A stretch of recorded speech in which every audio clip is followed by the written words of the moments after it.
Imagination was never fantasy. It's the blueprint of reality. Introduction. Your life is not a product of fate. It is not a sequence of random events beyond your control. Whether in triumph or trial, harmony or hardship, what surrounds you has been shaped, to a great extent, by one force silently at work within you: your imagination. This audiobook is based on the timeless spiritual philosophy of Henry Thomas Hamblin, a man whose work illuminated the sacred connection between thought, inner vision, and divine law. He did not teach imagination as fantasy. He revealed it as the spiritual power behind all transformation. In his early writings, Hamblin declared, "You are the architect of your own life. It is yours to make or to mar." These were not poetic words. They were a call to spiritual responsibility. Every thought you repeat, every feeling you nurture, every image you carry in your mind's eye is quietly molding the conditions of your outer world. You are building. The only question is, are you building right? Hamblin later refined this truth with greater depth. He came to understand that thought alone is not the ultimate power. It is merely the trigger. What gives thought its influence is what it activates within: imagination. Thoughts awaken and direct the deeper faculty of inner vision. And it is that vision, held over time, that begins to shape the world you walk through. If your imagination is ruled by fear, your life reflects fear. If it is infused with divine truth, your life becomes an expression of spiritual order. This is not philosophy, it is law. The imagination, when misaligned from its source, becomes the cause of chaos, struggle, and disconnection. But when it is reunited with the all-wise imagination, the mind of God, it becomes a radiant force of healing, wholeness, and peace. This audiobook is your guide to that reunion, not through formulas or force, but through stillness, awareness, and truth. You will not be taught how to control life, but how to perceive it rightly. You will not be told to chase results, but to remember the divine image already present within you. Each chapter is a step deeper into the spiritual reality Hamblin so beautifully revealed. That imagination is not a tool of ego, but a channel of divine expression. That you are not a victim of outer circumstances, but the living architect of your experience, shaping it not with effort, but with the quiet, persistent images you carry inside.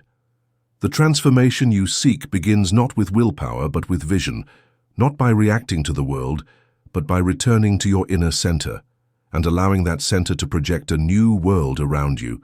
So take a breath, turn inward, and begin to listen, not only with your ears, but with your soul, because once you learn to imagine rightly, nothing in your life will ever look the same again. Chapter 1. The Fallen Imagination, Source of Illusion and Suffering. The world you experience is not the world as it truly is. It is the world as your imagination has painted it. The scenery of your life, the faces you meet, the obstacles you fear, and even the boundaries you believe surround you, are not fixed realities but reflections of an inner image, an image shaped by what your soul has come to accept as true. When the imagination strays from its divine origin, it no longer mirrors the heavenly pattern. It begins to create out of fear, out of lack, out of inherited beliefs and unresolved shadows. It projects a broken world onto the screen of reality, and then mistakes that projection for truth. This is the root of all suffering. Hamblin spoke clearly. The misuse of imagination is not a trivial matter. It is the very source of human misery. He did not attribute suffering to punishment or sin in the traditional sense.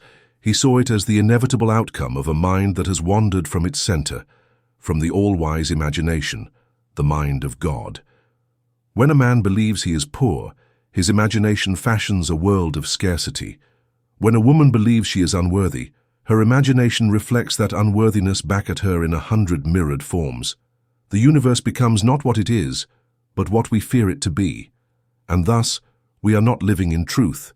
We are living in the fallout of a fallen image. This is why outer effort so often fails. No matter how hard one works, no matter how fiercely one strives, if the imagination is misaligned, life remains crooked. Disorder persists, anxiety returns. The same patterns repeat like seasons that never change, because the root of the problem is not outside.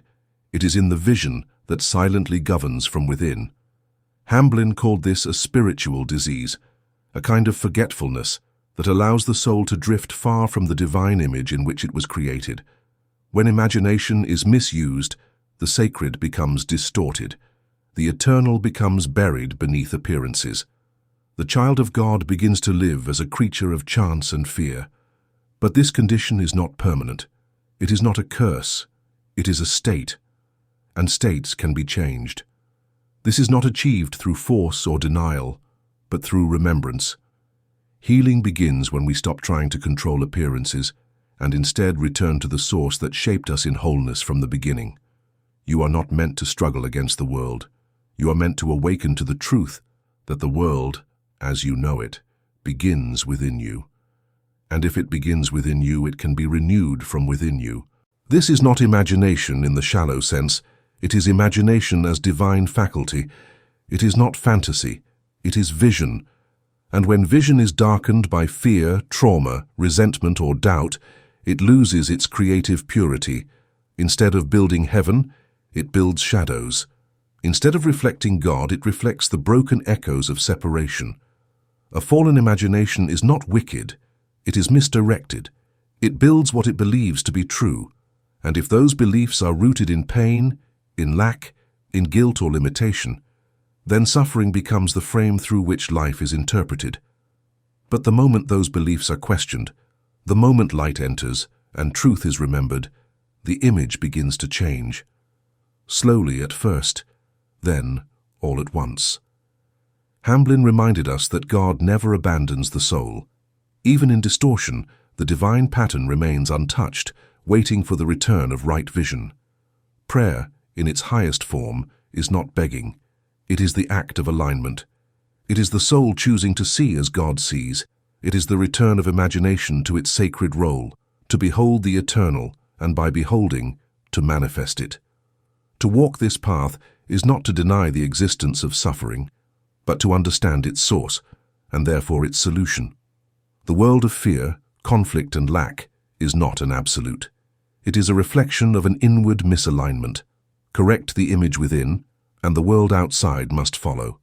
Not always immediately, not always according to the ego's timetable, but surely faithfully and without fail. You are not at war with life. You are at war with an image that does not belong to you. The image of failure, of sickness, of unworthiness. These are not yours. They are inherited dreams, passed down from a world that forgot its origin. But you can remember. You can choose again. You can turn inward and begin the great act of restoration, not by effort but by surrender. This chapter marks the beginning of that journey, a journey not of striving, but of releasing, a journey not of getting, but of returning.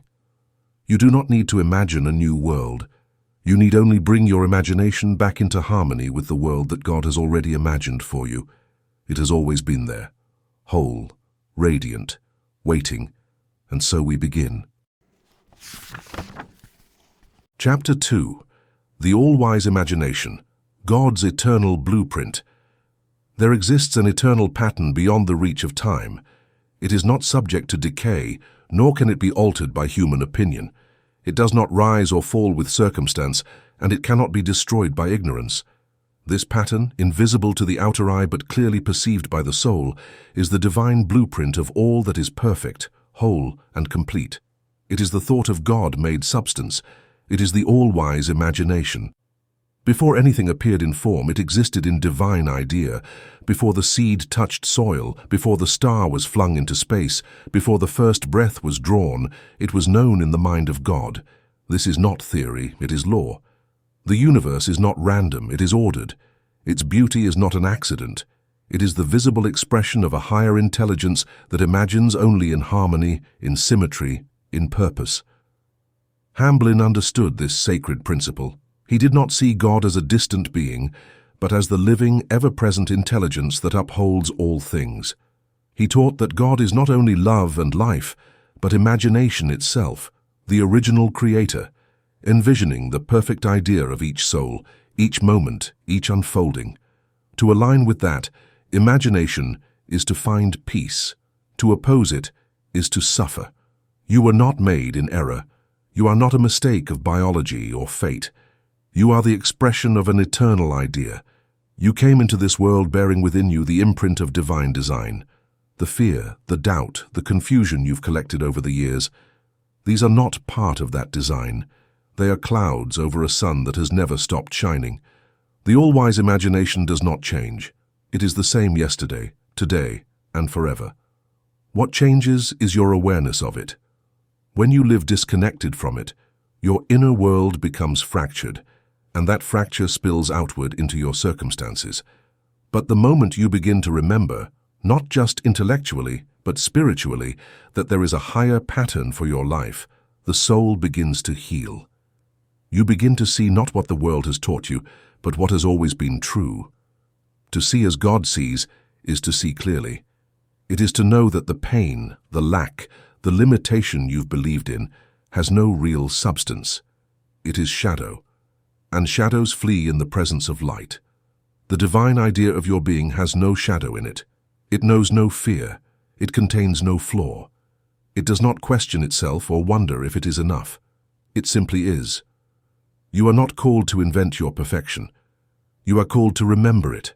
To imagine as God imagines is not to fantasize. It is to perceive with sacred clarity.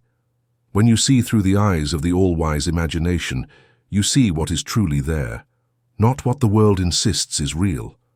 Where others see a body in pain, you see wholeness unfolding. Where the world sees chaos, you perceive order emerging through divine law. This is not denial. It is deeper vision. It is sight guided by truth, not by appearances. The blueprint of your life is not stored in the future. It is already complete in the invisible. It is held in the mind of God, waiting only for your imagination to agree with it. That agreement is power. That agreement is healing. That agreement is prayer in its highest form. When Hamblin spoke of the inner world, he was not speaking in metaphor. He meant it literally. He knew that the conditions of life do not arise from external forces, but from the images we hold within. And those images, unless rooted in divine truth, will always fall short of what could be. This is why he did not teach people to chase money or health or success directly. He taught them to enter the silence, to purify the imagination, and to return to the divine pattern, not to control life but to be in harmony with it. For when the imagination is clear and centered in God, the rest must follow. It is law. The all-wise imagination does not rush. It does not strive. It does not plead or force or cling. It simply holds the image of perfection, unwavering, untouched, eternal, and allows all things to unfold in its light. You are being called now to do the same, to stop grasping, to stop fearing, to stop building from a place of separation, and instead to look inward with reverence and say, "Let me see what you see. Let my imagination be yours." As you do this, something deep within begins to shift. Old images fall away. False beliefs lose their power. The silence grows sweeter. The breath becomes deeper. The soul becomes still. And in that stillness, a new vision begins to form. Not new because it was never there, but new because you are seeing it for the first time. This is what it means to awaken the divine imagination. This is what it means to live as a spiritual being in a spiritual universe governed by spiritual laws. You are no longer reacting to the world. You are reimagining it in the likeness of heaven. And so the journey continues, not forward but inward, not outward but upward, back into the radiant order of divine design, back into the all-wise imagination where your true self has never been lost, only hidden, and now remembered. Chapter 3. The Law of Correspondence. Reattuning the inner eye, as above, so below, as within, so without. This ancient formula is not poetry, it is law. The universe is not governed by chance, but by correspondence. Every condition in the visible world is the echo of a hidden pattern in the invisible.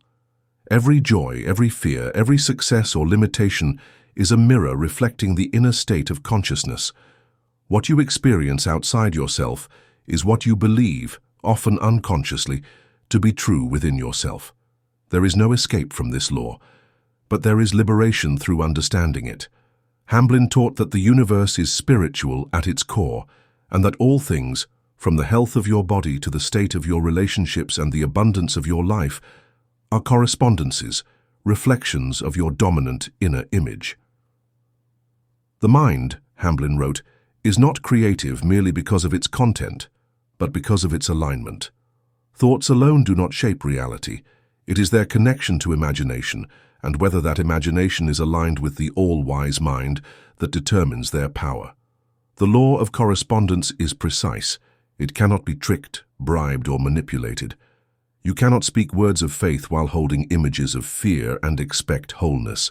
You cannot declare abundance while secretly believing in lack and expect supply. The law does not obey the surface of your voice. It responds to the vibration of your inner eye. To reattune the inner eye is not to adopt positive thinking, but to undergo a sacred correction of vision. It is not merely to reject negative thoughts, but to restore your inner lens to the truth of divine order. This is not about seeing what you want to see. It is about seeing what is eternally true, regardless of appearances. Hamblin often said that appearances deceive. The outer world, disconnected from spiritual understanding, becomes a maze of confusion. It tells you that your worth is measured by achievement, your security by possessions, your value by comparison. But these are the distortions of a fallen imagination, not the truth of divine correspondence. When the inner vision is clouded, even the most beautiful life can appear empty. When the inner eye is aligned with the all-wise imagination, even adversity becomes meaningful. It is not the event itself, but the eye that beholds it, that shapes what it becomes in your life. Reattuning the inner eye begins with stillness. The soul must become quiet enough to recognize what it has been projecting. You do not heal your life by controlling outer events. You heal your life by recognizing the thought image that created them. And then, through prayer, surrender, and clarity, you let that image dissolve into something higher. To live by the law of correspondence is to become deeply responsible for the contents of your inner world. It is to know that every judgment, every fear, every assumption carries within it a seed that will express itself in time.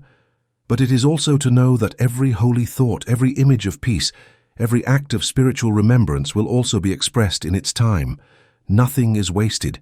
The invisible becomes visible, always. When you change the root, the fruit must change. There is no exception to this. If the same problems keep appearing in your life, it is not because life is punishing you. It is because the inner image has not changed. And it has not changed because the eye has not been retrained to see as God sees.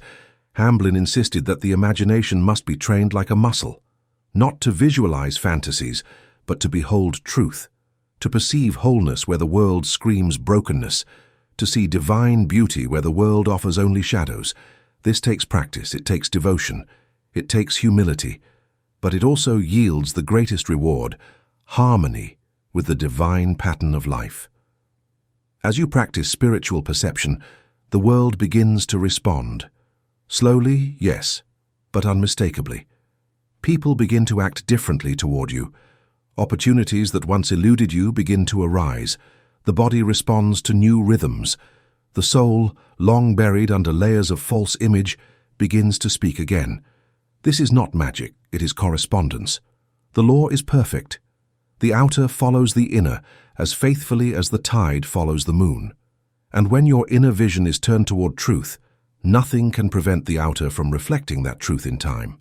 There is no need to rush this process. Truth is never in a hurry. The seed does not panic as it grows in the dark. It simply obeys the law. It does not question the sun or fear the rain. It knows that what is held in its invisible form will one day break through the surface into light. The same law governs you. You need not push. You need only return. Return to the divine idea. Return to the all-wise imagination. Return to the truth of who and what you are.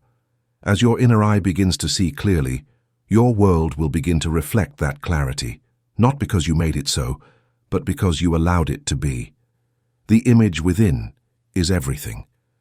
Let it be pure. Let it be true. Let it be aligned with the eternal.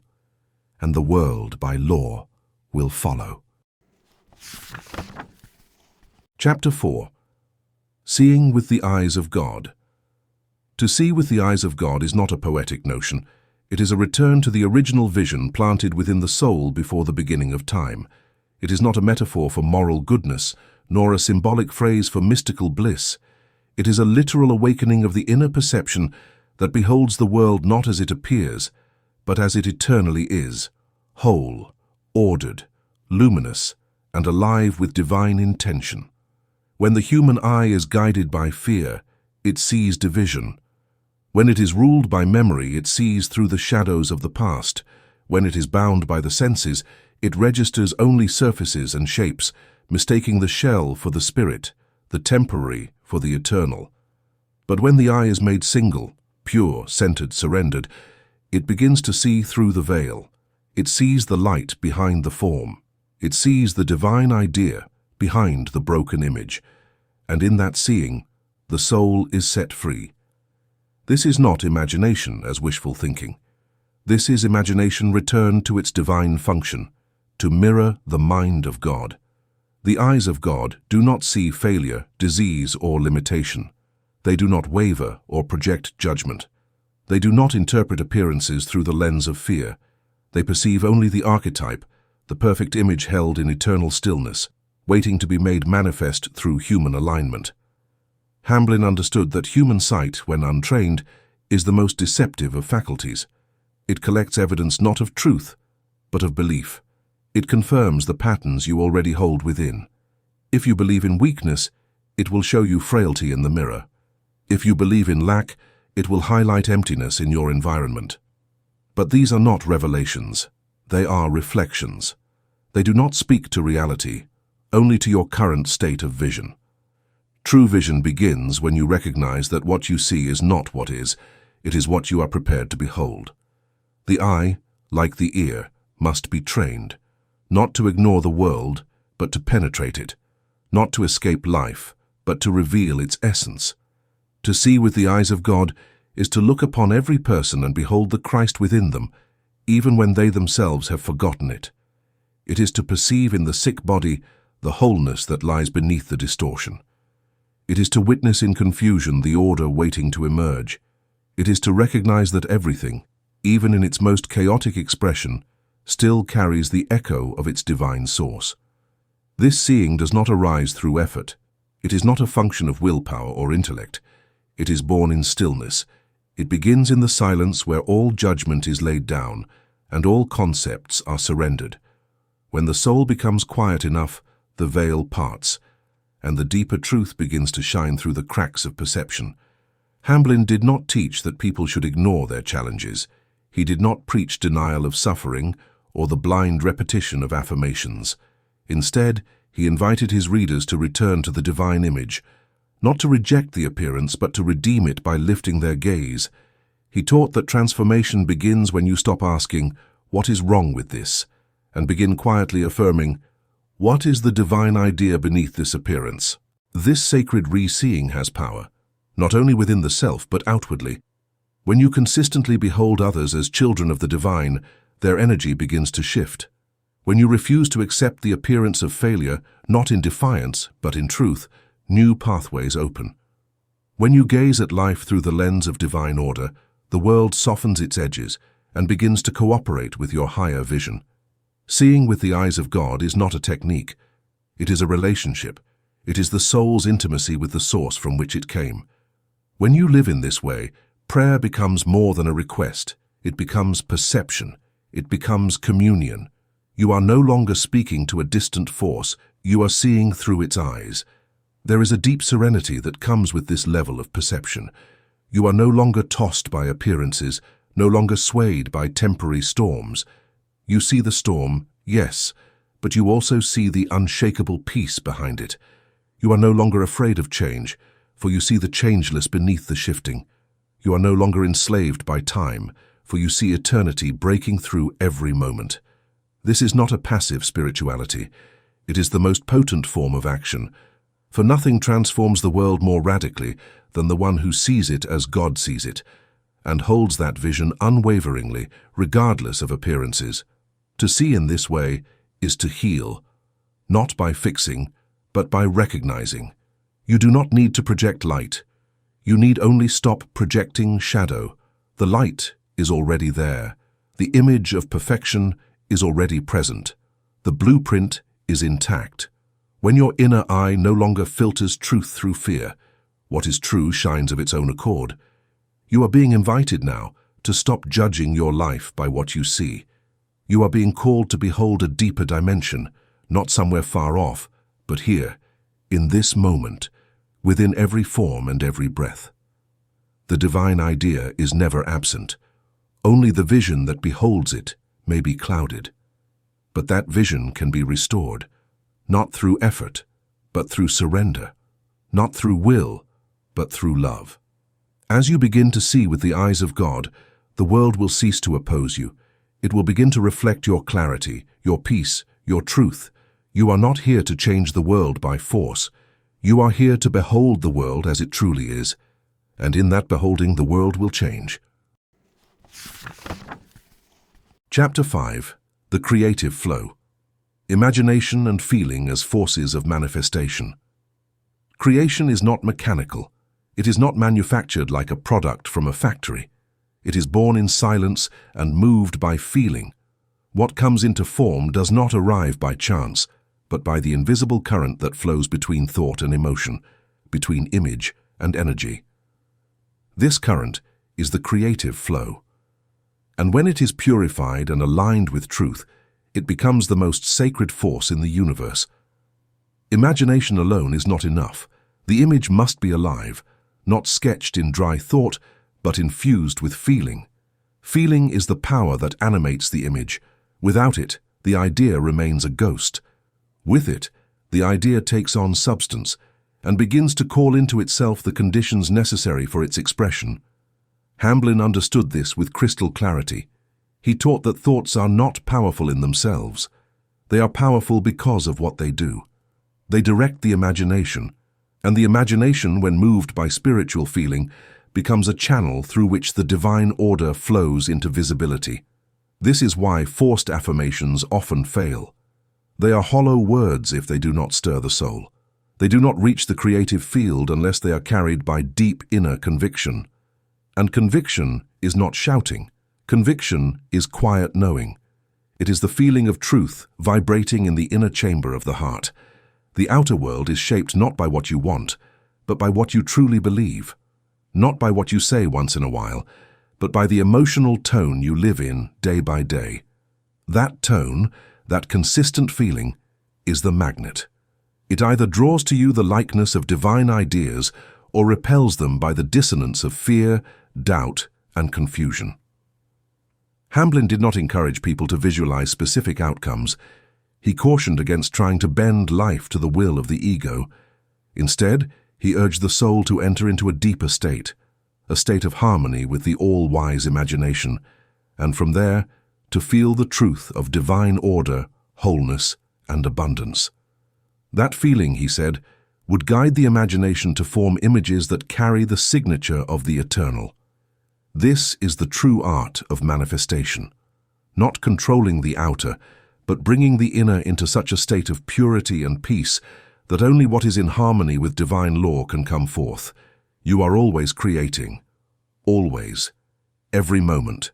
Not occasionally, not when you meditate, but continuously. And what you are creating is not only shaped by thought, it is shaped by the feeling behind the thought. That feeling determines whether the image is seeded in fear or in truth. A fearful image may look noble on the surface. It may wear the mask of success or health or love. But if the feeling beneath it is lack, insecurity, or control, it will either fail to manifest, or if it does, it will not bring peace. Because it did not come from alignment, it came from illusion. But when the image arises from the silence and is breathed into by a feeling of divine trust, joy, or peace, then something shifts in the inner world. The energy begins to flow freely. The outer life begins to reorganize itself around the vibration of that image, and what was once a mere vision becomes a living, unfolding reality. This is not positive thinking. It is sacred resonance. It is not about trying to force yourself to feel good. It is about becoming still enough, inwardly open enough, to feel the truth that is already present, the divine current flowing just beneath the surface of the mind. You are not asked to manipulate that current. You are invited to merge with it. When your imagination is surrendered, when your feeling nature is calm and centered, you become a vessel, and through that vessel, life flows, effortlessly, abundantly, and with divine intelligence. The creative flow does not respond to desperation. It does not respond to greed, to comparison, or to envy. These things tighten the channel. They twist the current. But when you release all personal strain and return to the awareness that all good flows from the infinite, your inner world begins to move again. And with it, your outer experience changes shape. The divine does not need to be chased. It only needs to be allowed. When you sit quietly, breathe deeply, and surrender your imagination to the higher law, you become a co-creator in the truest sense, not a dictator over life, but a participant in its unfolding beauty. Not the architect of illusions, but the gardener of living truth. Feeling is the water. Imagination is the seed. When both are consecrated, when they serve not the ego but the eternal, the garden of your life begins to blossom in ways you could never have planned. This is the rhythm of divine manifestation, not frantic but sure, not random but ordered. It does not rush to satisfy the surface self. It moves with the pace of eternal timing. And that timing is always perfect. Your role is not to make it happen.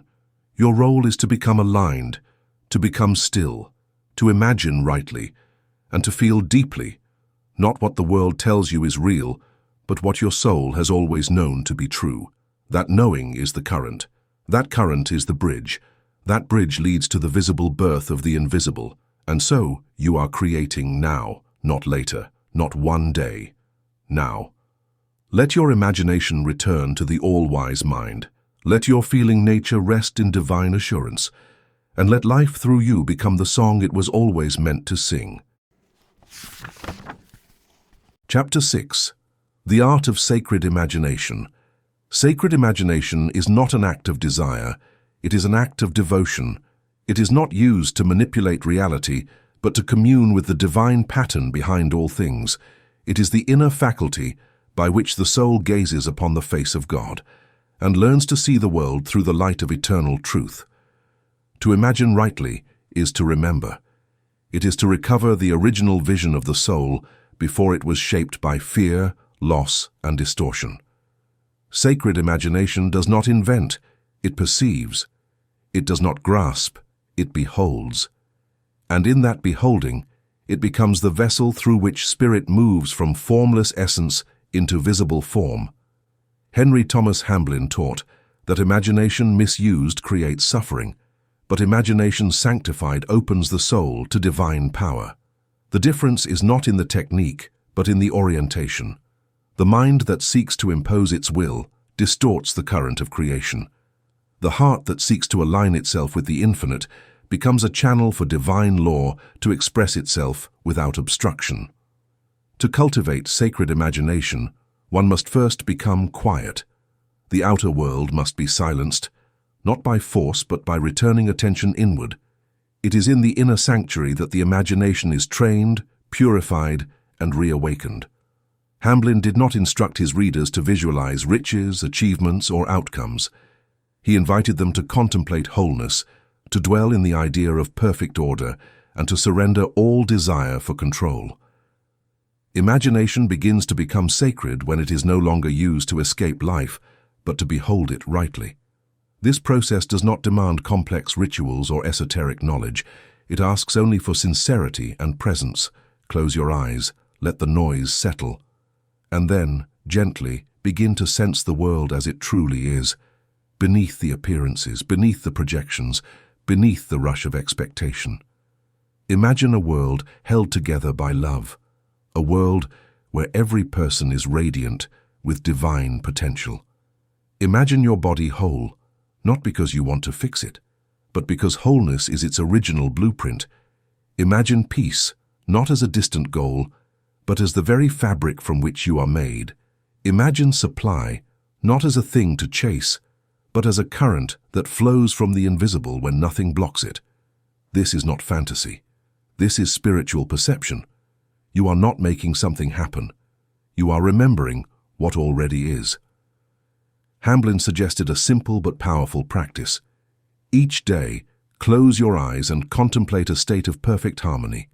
See not with effort, but with reverence. Let your inner eye rest on the image of divine order. If the mind wanders, return gently. If emotions rise, allow them to move through you like clouds passing over a still lake. Do not resist. Do not strive. Simply behold. The sacred imagination is fed by feeling, but it is guided by truth.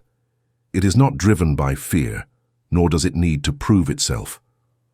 When the inner image is born of divine love and sustained by peace, it becomes luminous. It begins to glow with the unmistakable presence of the infinite. And that glow, held with constancy, begins to impress itself upon the outer world. Not always in dramatic ways, but in real ones. A conversation softens, an opportunity appears, a heaviness lifts. The atmosphere around you begins to change. You are not manipulating life, you are harmonizing with it. The world is not bending to your will, it is reflecting your clarity. Hamblin reminded his readers that we do not pray to change God. We pray to bring our thoughts, our feelings, and our imagination into alignment with what God already knows to be true. Sacred imagination is prayer without words. It is the act of beholding the divine idea until it becomes more real than the appearance. And once it is more real to you within, the outer must respond, not by your timeline, but by the rhythm of truth. Let imagination become sacred again, not a tool for anxious striving, but a sanctuary for communion with the eternal. Use it not to enforce your patterns on life, but to welcome the pattern that has always been there, the perfect, timeless idea that exists in the mind of God concerning you and everything you love. You do not need to visualize outcomes. You need to realize presence. You do not need to imagine material forms. You need to imagine eternal qualities: health, peace, harmony, abundance, love. These are not goals. They are divine states. They are always present in the all-wise imagination. The moment your own imagination touches them in stillness, a bridge is formed. And through that bridge, the unseen becomes seen. Sacred imagination is not passive. It is not idle. It is the most powerful act the soul can undertake, because it does not try to make something happen. It allows what is already true to be revealed. Let this be your practice. Let this be your inner art. Each day, pause. Enter the silence. Envision not what you want, but what is already perfect. Let your inner eyes see what the outer eyes cannot. Hold that image, not with strain, but with awe. You are not imagining getting something. You are imagining remembering who you are, and that, in itself, is enough to move mountains. Chapter 8. Love as the lens, the imagination of the heart.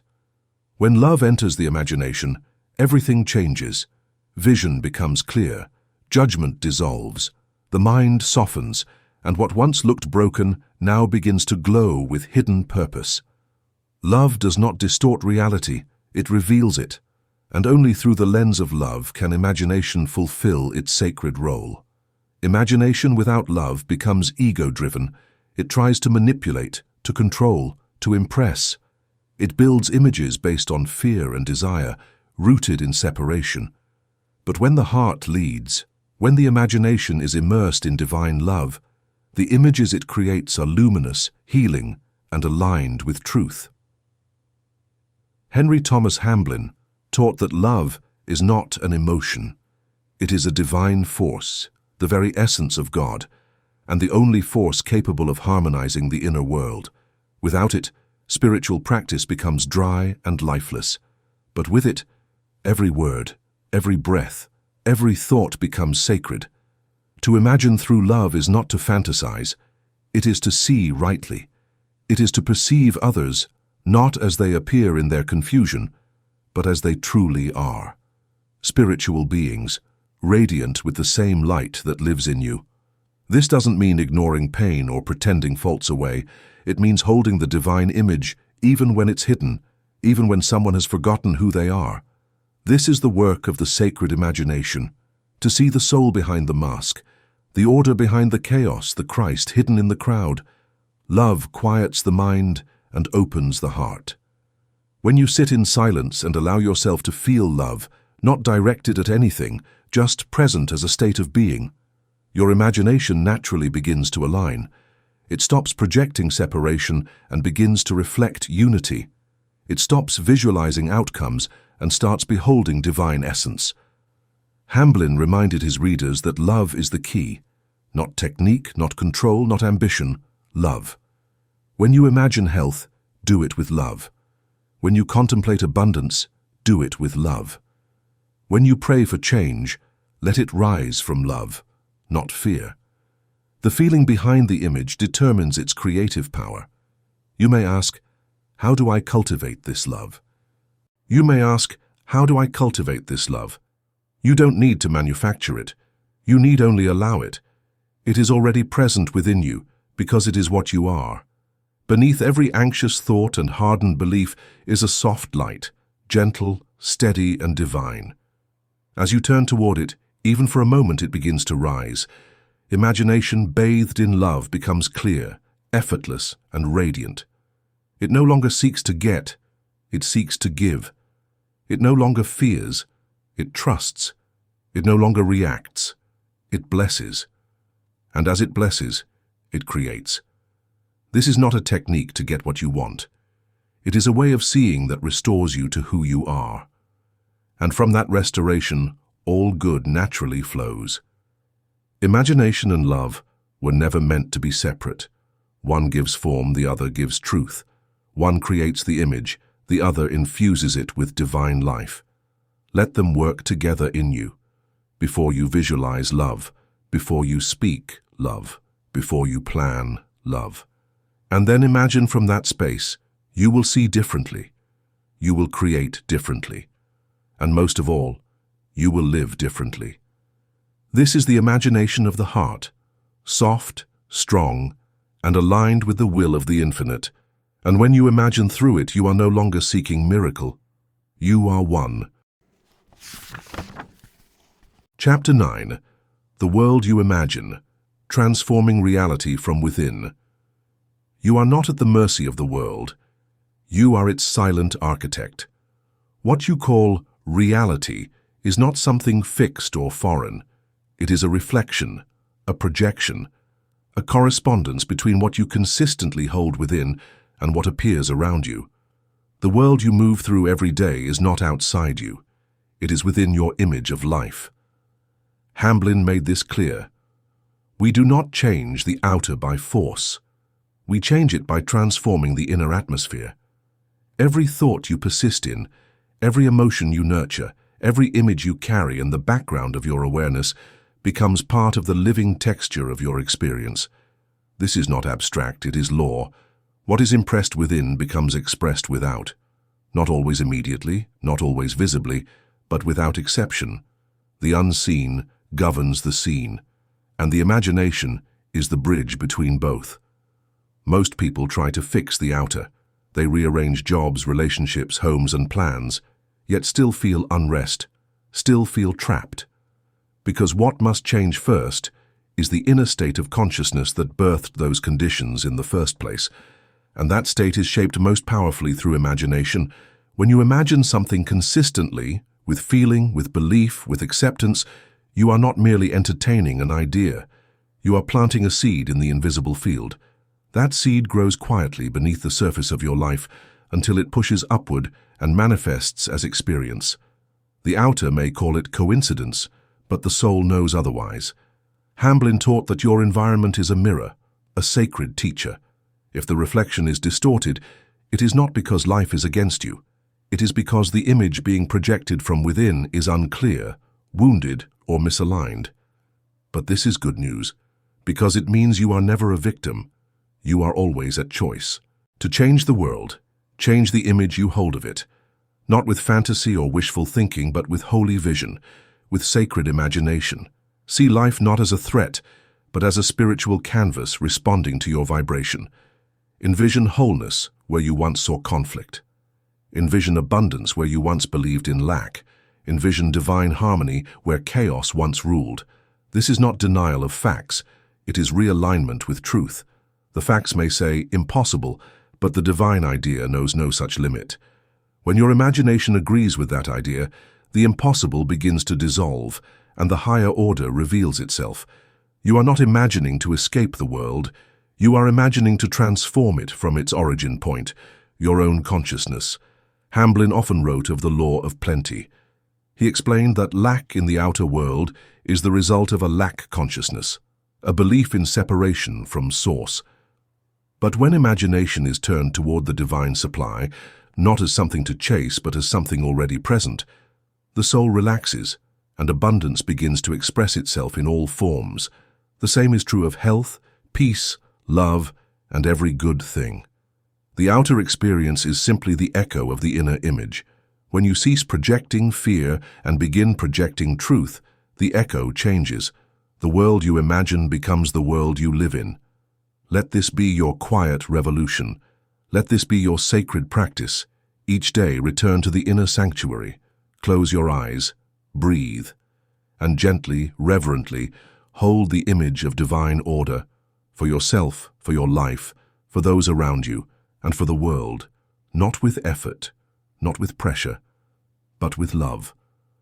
The world is not waiting for more action. It is waiting for more vision.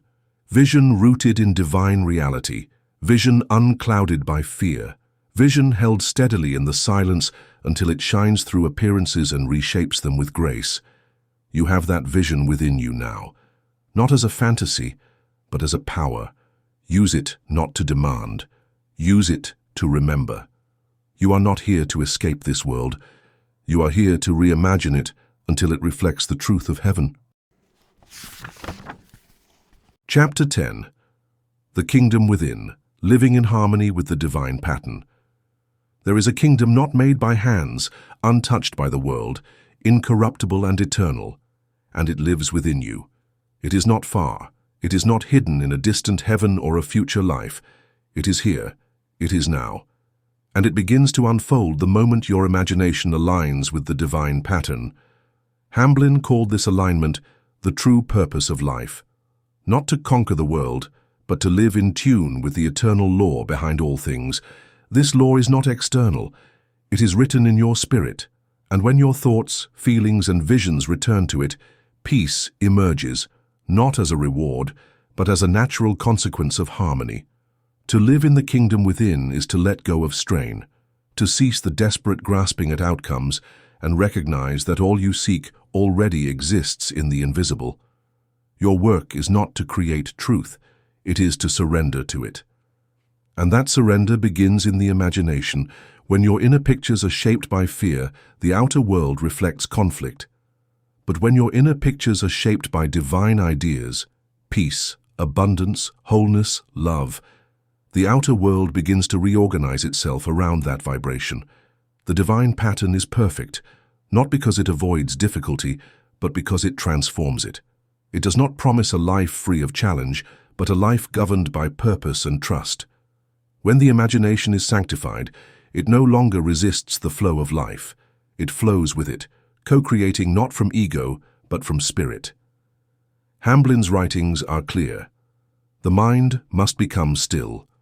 The heart must become pure. The imagination must become obedient to higher vision. Then, and only then, does the soul begin to dwell in the kingdom, not after death, but in the present moment. To live in harmony with the divine pattern is to walk in a quiet confidence. You are no longer swayed by appearances. You are no longer ruled by moods or circumstances. You respond to life not from fear, but from the steady assurance that everything is unfolding according to a higher rhythm. This rhythm is not chaotic. It is not random. It is precise, intelligent, and governed by love. The divine pattern holds a place for you, a path, a provision, a peace. And you find it not by striving, but by imagining rightly, by feeling deeply, and by surrendering completely. You cannot see this kingdom with the outer eye. You must see it within, in the silence, in the stillness, in the quiet images that rise when you turn away from the world and enter the holy chamber of the soul. In that sacred place, all illusion falls away. You remember who you are, you remember what life is, and you remember the law, that as within, so without. To live from the kingdom is not to withdraw from the world, it is to carry the inner light into it, to imagine peace and speak it, to see wholeness and extend it, to feel love and embody it, even when the outer world forgets. You become a lamp in darkness, a quiet presence of truth in the noise. Not because you preach, but because you are aligned, because your life reflects the sacred pattern and others begin to see it too. This is the fulfillment of divine imagination. This is the fruit of all inner work, not merely improved conditions, but a transformed awareness, a radiant knowing, a life that flows from the center, from the deep, from the place where God imagines through you. So return to that place again and again. Guard it, nurture it, live from it, because the kingdom is not a promise, it is a presence. It is not a future, it is a frequency. And the moment your imagination harmonizes with it, you are no longer separate from truth. You are truth, made visible. You don't need to search for power. You don't need to chase the light. It has always lived within you, quiet, still, waiting to be remembered. This journey has not been about learning something new. It has been about returning to the divine image, the eternal pattern, the sacred vision already etched in the mind of God concerning you. Let your imagination now become a sanctuary. Let your thoughts bow to truth. Let your heart dwell where peace was never lost. The world may try to distract you. It may demand your attention, but you have seen something deeper now. And once the soul has remembered its origin, it can never be content with illusion again. So live from that place, speak from it, create from it, and you will not only witness transformation, you will become it. Thank you for listening. If this journey touched your heart, please support this channel by liking, subscribing, and sharing this audiobook with those who seek the light within. Until next time, stay anchored in truth.